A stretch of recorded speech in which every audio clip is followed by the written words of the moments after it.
Oluvannyuma lw'okuwangana Malaka wakati w'abavuzi ba pikipiki z'emipiira esatu ezimanyiddwa nga tukutuku, minisita wa Kampala Betty Kamya yalagira pikipiki zino ezeetikka abantu zikwatibwe nga bwe yalangirira ku bbalaza. Ebidduka eby'amagulu asa tebirina layisensi era tebikkiriza okukola mulimu gwa kusaabaza basaabaze abatukutuku amateeka gabakkiriza kutambuza byabuguzi.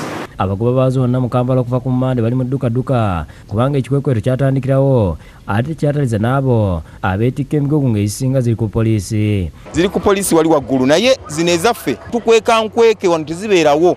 Mu Kisenyi Kafumbe Mukasa Road abavuzi b'obupikipiki buno bagamba nti babadde nga bavuga emigugu kyokka nabo baabayingiza mu bizibu byabo abavuga abantu abatali kulabula kwonna. Batugamba minisita ajje minisita wa Kibabaayo ajje alambulule pikiki ezeetaagisa okukwatibwa. Mukasa Lusiya n'agamba nti abakwasisa amateeka tebaategedde kiragiro kye babagambye kubanga bo tebavuga bantu.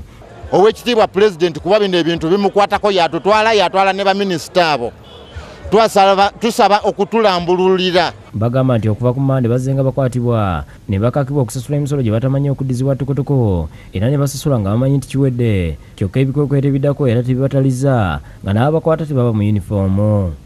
Piki yaffe yeetikka migugu batubuulire omusolo ogwetaaga okubaako. Bashir Kazi annyonnyola nti ye yagezaako n'okunoonyeza tukutuku ye omusolo n'alemesebwa olwadda jjo juzi ne luli. Naye nga buli lwotuuka bagamba ezo piki tetunnazimanya mugende mugira muzivuga nga bwe tunoonya zigenda kukola ki mu kibuga mugenda kuzikozesa ki owulidde. Wampamba Ismail asabye gavumenti erambike bulungi pikipiki ezirina okukwatibwa kubanga bafiira okuyingiza ensimbi olw'okutaataaganya emirimu gyabwe. Tikka abantu eyo pikipiki ne bw'ogiraba yiyo kibangali tesobola kuteekako muntu yadde n'omu.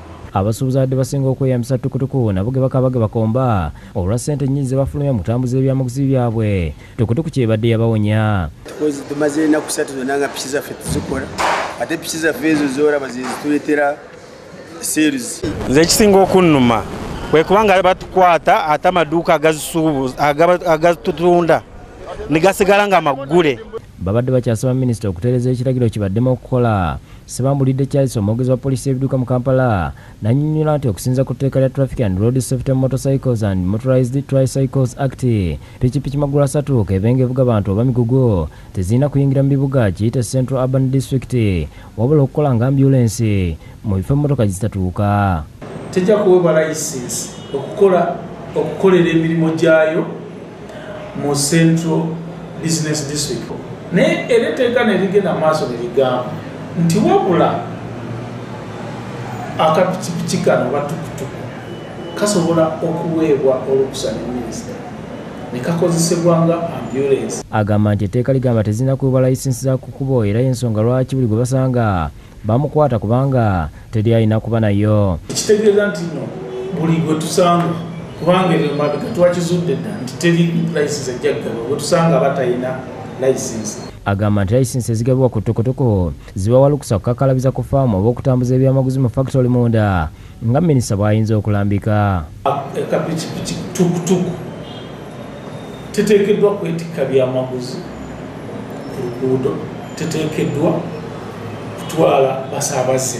Oli asobola okugula obupikipiki obwo nga bukozesebwa mu factory ezo omwo munda oba waliwo abantu abalina faamu zaabwe ennene. Era agamba nti waliwo n'ebiboneza etteeka birambika eri abo abalimenya. Bw'oba okwatiddwa mu misango egimu ku egyo n'otwalibwa mu kkooti basobola okukuba fayini okuva ku $40,000 n'okutuuka ku $30,000 oba kusibibwa obutasukka myaka 2. Wabula asabye buli mugoba wa kidduka okutwala omutawaana okumanya layisinsi emuweereddwa kyemukkiriza okukola kubanga bangi ku bano kyekibatawaanya wadde nga wano basindiikirizibwa naye mu mawanga nga Buyindi bukozesebwa nnyo mu kusaabaza abantu nga buyambako ne mu kukendeeza ku bulipagano bw'ebidduka. Denis Kyobe yakusakidde Gwe ku lwa Bukedde TV.